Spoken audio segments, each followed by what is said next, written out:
नमस्कार दोस्तों, स्वागत है एक बार फिर से हमारे चैनल द वेद वॉइस में। दोस्तों, यदि आप अपने जीवन में कुछ नया सीखने की चाह रखते हैं तो हमारे चैनल को अभी सब्सक्राइब कर लें। दोस्तों नमस्कार, आप सभी लोगों का एक बार फिर से बहुत बहुत स्वागत है।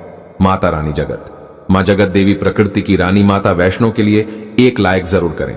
दोस्तों, हमारे हिंदू धर्म में देवी के अनेक स्वरूप कहे गए हैं, जिसमें वृक्षों को भी माँ देवी के स्वरूप कहा जाता है। तो आज मैं आप लोगों को पावन पावनी वृक्ष के बारे में बताऊंगा। नवरात्रि के पावन पर्व 3 अक्टूबर से शुरू होने वाला है। नवरात्रि के पावन पर्व में कुछ ऐसे वृक्ष हैं जो कि देव वृक्ष कहे गए हैं, देवी वृक्ष कहे गए हैं। ये देवी के स्वरूप होते हैं, माता काली के स्वरूप होते हैं, और हमारे धर्म में पेड़ पौधे को देवी देवता मान करके हम इनकी पूजा करते हैं, और हमें पूजा भी जरूर करनी चाहिए। साइंस भी कहता है पेड़ पौधे मनुष्य को फ्री में प्राण वायु प्रदान करते हैं, और पेड़ पौधे हमें ऑक्सीजन देते हैं, और हमारे जो कार्बन डाइऑक्साइड होता है उसे ग्रहण करके सभी प्रकार के जितने भी नकारात्मक चीज होते हैं उसे अपने अंदर में स्वयं सोख लेता है और हमें ताजगी प्रदान करते हैं। तो पेड़ पौधे स्वयं तेज धूप में तपता है, लेकिन मनुष्य को शीतल छाया प्रदान करता है। तो नवरात्रि के समय में कुछ ऐसे पेड़ पौधे हमारे धर्म शास्त्र में कहे गए हैं जिनको छूने मात्र से व्यक्ति के बंद किस्मत के ताले खुल जाते हैं, व्यक्ति का सौभाग्य चमक जाता है। हमारे शास्त्रों में पेड़ पौधों को बहुत ही गुणकारी कहा जाता है। अनेक बीमारी का उपचार पेड़ पौधों में ही छुपा है, जड़ी बूटी में ही छुपा है। और भगवान श्री कृष्ण ने गीता में स्वयं कहा है कि वृक्षों में जो मैं पीपल का वृक्ष हूं, पीपल के वृक्ष को वृक्षों का राजा कहा जाता है, क्योंकि पीपल वृक्ष की जो आयु होती है सबसे ज्यादा होती है, सबसे अत्यधिक होती है। पीपल वृक्ष सर्वशक्तिमान पूजा पाठ में अत्यधिक इसका महत्व होता है। दोस्तों, इसलिए भगवान श्री कृष्ण ने गीता में स्वयं कहा है कि मैं वृक्षों में पीपल का वृक्ष हूं। तो चलिए आज मैं आप लोगों को नवरात्रि के समय में छुए जाने वाले वृक्ष के बारे में बताऊंगा। दोस्तों, हमारे धर्म शास्त्र में अनेक ऐसे वृक्ष हैं जो कल्याणकारी होते हैं, मंगलकारी होते हैं।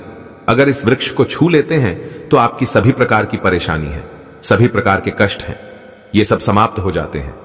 खास करके नवरात्रि के समय में इसका असर कई लाख गुना होता है। नवरात्रि के समय को शक्ति का पर्व कहा जाता है। शक्ति पर्व क्यों कहा जाता है? क्योंकि इस समय अचेत जो वस्तु होती हैं वो भी चेतना युक्त हो जाती है।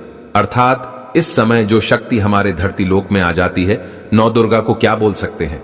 हम शक्ति बोल सकते हैं। तो माता रानी इस धरा पर आती हैं, इस पृथ्वी लोक पर आती हैं, तो जितने भी पेड़ पौधे हैं, जीव जंतु हैं, चल अचल सभी प्रकार के जो वस्तु हैं, ये सब में प्राण आ जाते हैं। इन सब में शक्ति निहित हो जाती है, जागृत हो जाती है। तो इस समय कोई भी पेड़ पौधे को जाकर के छू दे, खास करके देवी स्वरूप कहे गए जो पेड़ पौधे होते हैं, जाकर के आप इसे छू करके आते हैं तो आपके जीवन की परेशानी है, दुख है, तकलीफ है, कष्ट है, रोग है, बीमारी है, कलह है, क्लेश है, जीवन में चल रही बहुत बड़ी समस्या है, सब समस्या समाप्त हो जाती है। काल सर्प दोष, मंगल दोष, शनि दोष, राहु दोष तत्काल अपना असर दिखाती है। दोस्तों, आज मैं आप लोगों को 3 पौधों के बारे में बताऊंगा, और ये तीनों पौधे देव वृक्ष कहे जाते हैं। वीडियो को ध्यान से देखना। अगर आज की वीडियो मिस कर दी तो फिर सारी जिंदगी आपको पछताना पड़ेगा, क्योंकि नवरात्रि ही एक ऐसा पर्व होता है, एक ऐसा समय होता है, केवल 9 दिनों के भीतर में आपको लंबी पूजा पाठ करने की जरूरत नहीं पड़ती। केवल 9 दिनों के भीतर में ही आप अपनी समस्या को, आप अपनी गरीबी को स्वयं अपनी आंखों से समाप्त होते हुए देख सकते हैं। मैं जिस वृक्ष के बारे में बता रहा हूं, ये सारे वृक्ष आपको अपने घरों के आसपास में बहुत ही आसानी से मिल जाएंगे। दोस्तों, वीडियो में आगे बढ़ने से पहले, जानकारी बताने से पहले, अभी तक कमेंट बॉक्स में जय माता दी नहीं लिखे हैं तो जय माता दी जरूर लिखना। जब आप हमारे कमेंट बॉक्स में जय माता दी लिखते हैं तो हमें काफी हर्ष होता है, काफी उल्लास होता है। आप हमारी वीडियो को लाइक करते हैं तो हमारा मनोबल बढ़ता है, और आप सभी लोगों के लिए इस प्रकार ज्ञान भरी जो अच्छी अच्छी जानकारी होती हैं, आप सभी लोगों के लिए लेकर के आते हैं। तो अगर आप इस प्रकार की जानकारी में इंटरेस्ट रखते हैं, प्राचीन जानकारी चैनल को अगर सपोर्ट करना चाहते हैं, तो आप हमारे चैनल को सब्सक्राइब कर हमारा सपोर्ट जरूर करें। दोस्तों, मेरे जो उपाय होते हैं, आप लोगों को मैं सरल से सरल आसान उपाय बताता हूं, जो उपाय बहुत ही सरल होते हैं, बहुत ही आसान होते हैं, और ये रामबाण की तरह काम करते हैं। जिस प्रकार प्रभु राम के जो बाण होते हैं, अचूक होते हैं, उसी प्रकार मेरे वीडियो में बताए गए जो उपाय होते हैं अचूक होते हैं, कभी भी प्रभावहीन नहीं होते हैं। तो वीडियो को ध्यान से देखना कौन से ऐसे 3 वृक्ष हैं जिसे हमें छूकर के नवरात्रि के समय में जरूर आना चाहिए। एक खास बात सभी दर्शकों को बताना चाहूंगा, नवरात्रि के समय में जितना ज्यादा हो सके देव वृक्ष की पूजा जरूर करना। दोस्तों, देव वृक्ष में कई प्रकार के वृक्ष होते हैं। चलिए मैं आप लोगों को बताना चाहूंगा कौन से वृक्ष को छूने से हमारी गरीबी मिटती है। पहला जो वृक्ष है बेल का वृक्ष। जो बेल का वृक्ष है ये वृक्ष माता पार्वती के पसीने से उत्पन्न हुआ है। स्कंद पुराण के अनुसार जो माता पार्वती हैं ये देवी स्वरूप कही गई हैं, अर्थात ये 9 दुर्गा के स्वरूप कही गई हैं। तो स्कंद पुराण की कथा में कहा गया है जो बेल का वृक्ष है माता पार्वती के पसीने से उत्पन्न हुआ है। इसकी डाली में पार्वती, जड़ में ब्रह्म, तने में विष्णु एवं समस्त जो हिस्से हैं उसमें भगवान शंकर जी बसते हैं। संध्या काल में शिव मंदिर के समीप या 9 दुर्गा मंदिर के समीप जो बेल के वृक्ष हैं इसके नीचे में घी का दीपक जलाने से व्यक्ति धनवान, गुणवान एवं पराक्रमी बनता है। व्यक्ति के सभी प्रकार के मनोरथ की पूर्ति होती है। हमारे धर्मशास्त्र ये भी कहते हैं नवरात्रि के समय में अगर कोई भी व्यक्ति, जी हां, नवरात्रि के समय में अगर कोई भी व्यक्ति बेल के वृक्ष को माता 9 दुर्गा का ध्यान करते हुए 7 बार छू करके आ जाते हैं तो ऐसे व्यक्ति की तत्काल, अगर उपवास व्रत रखा है, ध्यान से सुनिएगा, जो लोग उपवास व्रत रखे हैं ऐसे व्यक्ति की थकान, सुस्ती तत्काल चली जाती है। ध्यान से सुनिए, जो व्यक्ति उपवास रखे हैं, व्रत रखे हैं, ऐसे व्यक्ति को नवरात्रि के समय में जितना ज्यादा हो सके संध्या काल में बेल के वृक्ष को जरूर छूना चाहिए। केवल आप ज्यादा नहीं छू सकते तो 7 बार छू करके जरूर आ जाना और बेल वृक्ष के नीचे में घी का दीपक जरूर जला देना। अगर कोई भी व्यक्ति नवरात्रि के समय में अगर बेल वृक्ष की जड़ में दूध चढ़ाते हैं तो सभी प्रकार के व्याधि दूर होती हैं। अगर सिंदूर युक्त गंगा जल चढ़ाते हैं तो व्यक्ति की गरीबी मिटती है। अगर तिल चढ़ाते हैं बेल वृक्ष के जड़ में तो सौभाग्य की प्राप्ति होती है। और अगर बेल वृक्ष के तीनों पत्तों में, दोस्तों ध्यान से सुनिए, त्रिदेवी कही गई हैं जैसे कि महाकाली, महालक्ष्मी, महासरस्वती। तो अगर बेल के जो 3 पत्ते हैं महालक्ष्मी, महाकाली, महासरस्वती के स्वरूप कहे गए हैं तो बेल के अगर तीनों पत्तों में एम, दूसरे पत्ते में हींग और तीसरे पत्ते में क्लीम, तो इस प्रकार बेल के तीनों पत्ते में एम, ह्रीं, क्लीं लिखकर के अगर मां 9 दुर्गा को सिंदूर से लिख करके चढ़ाना होता है, सिंदूर से लिख करके चढ़ाया जाए तो तत्काल उसी समय मनोकामना की पूर्ति होती है, कार्य में सफलता मिलती है। कोई लंबे समय से आपकी मनोकामना हो, आप चाहते हैं वो मनोकामना पूर्ण हो जाए तो ये उपाय अवश्य करिएगा। दोस्तों, मैं दूसरे पौधे के बारे में जो बता रहा हूं वो पौधा भी जान लीजिए। मैं जो दूसरे पौधे के बारे में बता रहा हूं ये शमी का वृक्ष है। शमी के वृक्ष को जगदंबा के स्वरूप कहा गया है। जो शमी के वृक्ष हैं ये स्वयं जगदंबा के स्वरूप हैं। इस पर स्वयं मां जगदंबा स्वयं साक्षात विराजमान रहती हैं। और कोई भी व्यक्ति अगर संध्या काल में नवरात्रि के समय में इसके नीचे में धूप दीप जलाता है, धुआं दिखाता है, तो उनकी सभी प्रकार की परेशानी दूर होती है।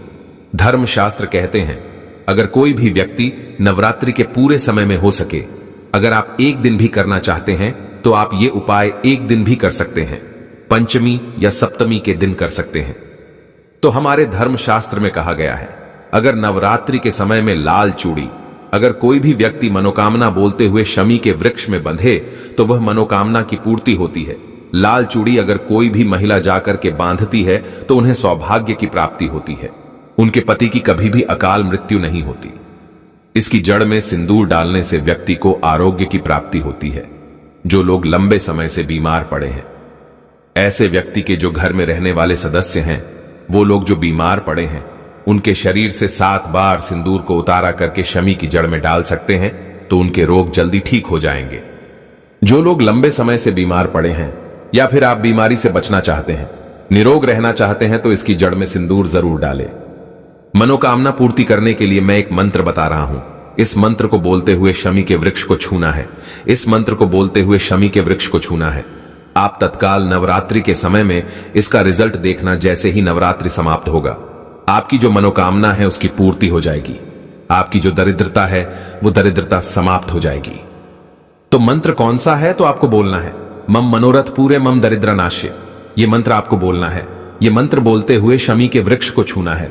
सभी प्रकार के आपके मनोरथ की पूर्ति होगी। आपकी जो दरिद्रता है, दरिद्रता समाप्त हो जाएगी, छू मंत्र हो जाएगी। यह आपको छूते हुए बोलना है। आप चाहते हो तो नवरात्रि के समय में मौली धागे भी शमी के वृक्ष पर बांध सकते हो। अधिकतर लोग मौली धागे बांधते हैं। मौली धागे बांधने से माता रानी आपसे बंध जाती हैं। दोस्तों, कहने का मतलब है कि माता रानी आजीवन आपका साथ देती हैं, आपके हर कदम में मार्गदर्शन करती हैं। इसकी जड़ की मिट्टी ला करके ध्यान से सुनिए। नवरात्रि के समय में अगर आप जो है 9 दुर्गा के उपवास नहीं कर पा रहे हैं, व्रत नहीं कर पा रहे हैं किसी कारणवश, तो केवल इसकी जड़ की मिट्टी ला करके नवरात्रि के समय में स्नान करने से व्यक्ति का भाग्य उदय हो जाता है, व्यक्ति का भाग्य चमक जाता है। व्यक्ति की जो फूटी किस्मत होती है वो भी चमक जाती है। आप में से अधिकतर लोग बोलते हैं ना कि गुरुजी, हमसे लक्ष्मी नाराज हो चुकी है, लक्ष्मी हमारे घर में आना ही बंद कर चुकी है। तो आप चाहते हैं कि लक्ष्मी की कृपा प्राप्त हो जाए, तो नित्य नवरात्रि के समय में इसकी मिट्टी को ला करके नवरात्रि के समय में स्नान करना शुरू कर दीजिए। नहाने वाले पानी में डालकर के स्नान करना शुरू कर दीजिए। आपके शरीर से दोष दूर हो जाएंगे। आपके शरीर से किसी भी प्रकार की पीड़ा है, नकारात्मक शक्ति आपके शरीर में प्रवेश कर गई है, वो भी समाप्त हो जाएगी। दोस्तों, तीसरे क्रम में मैं जिस वृक्ष के बारे में बता रहा हूं, मित्रों, इस वृक्ष को देव वृक्ष भी कहा जाता है। जो तीसरा वृक्ष है वो है परिजात का वृक्ष। परिजात का वृक्ष समुद्र मंथन से उत्पन्न हुआ था और यह देवराज इंद्र के नंदन वन में स्थापित किया गया था। परिजात वृक्ष भगवान कृष्ण ने मानव जन कल्याण के लिए धरती लोक पर लाए थे। जो पारिजात का वृक्ष है, इसे भी लक्ष्मी का स्वरूप कहा गया है, क्योंकि माता लक्ष्मी भी समुद्र से उत्पन्न हुई हैं और परिजात के वृक्ष भी समुद्र से उत्पन्न हुआ। इस नाते ये माता लक्ष्मी की बहन कही जाती है। तो ऐसा माना जाता है कि कोई भी मनुष्य उनके शरीर में कितनी भी ज्यादा थकान हो, कितनी भी पीड़ा हो, जैसे कि नवरात्रि के अगर आप व्रत रख रहे हैं, व्रत के दौरान अगर आपके शरीर में थकान है, पीड़ा है, तो परिजात के वृक्ष को शाम के समय में छू करके जरूर आ जाना। आप चाहते हो तो नवरात्रि के किसी भी टाइम में आपको टाइम मिले, उस समय में जाकर के इसके वृक्ष को छू सकते हैं। इसके वृक्ष को छूते ही तत्काल शरीर से पीड़ा है, जो थकान है, सुस्ती है, कमजोरी है, वह समाप्त हो जाती है। इस वृक्ष के नीचे में अगर नवरात्रि के समय में घी का दीपक जलाया जाए, चुटकी भर सिंदूर अगर इसकी जड़ में डाला जाए, तो सभी प्रकार की मनोकामना की पूर्ति होती है। लेकिन आपको प्रार्थना जरूर करनी है कि हे परिजात वृक्ष, आप देवी स्वरूप कहे जाती हैं, आप हमारी सभी प्रकार की पीड़ा को दूर करें। ग्रह दोष हैं, पितृदोष हैं, लक्ष्मी दोष हैं, इसे आप समाप्त करें। लक्ष्मी स्वयं आपकी बहन है। माता लक्ष्मी का हमारे जीवन में प्रवेश कर जाए, इस प्रकार का आप हमें आशीर्वाद प्रदान करें। इस प्रकार से आप इनसे जो हैं मनोकामना बोल सकते हैं, मनोरथ बोल सकते हैं। ये लक्ष्मी की बहन कही गई हैं, क्योंकि समुद्र मंथन से ये उत्पन्न हुआ है। तो अगर आप भी जल्द धनवान बनना चाहते हैं, आपके जीवन में कोई कामना है, कोई कामना अधूरी रह गई है, तो हमने 3 वृक्ष के बारे में बताया है। इन 3 वृक्ष को नवरात्रि के समय में छूना शुरू कर सकते हैं। और अगर कोई व्यक्ति ये तीनों वृक्ष को छू लेते हैं, ध्यान से सुनिए, अगर तीनों वृक्ष को छू लेते हैं, तो ऐसे व्यक्ति के कार्य सफल होने से, ऐसे व्यक्ति की मनोकामना पूर्ण होने से दुनिया की कोई भी शक्ति नहीं रोक पाएंगी।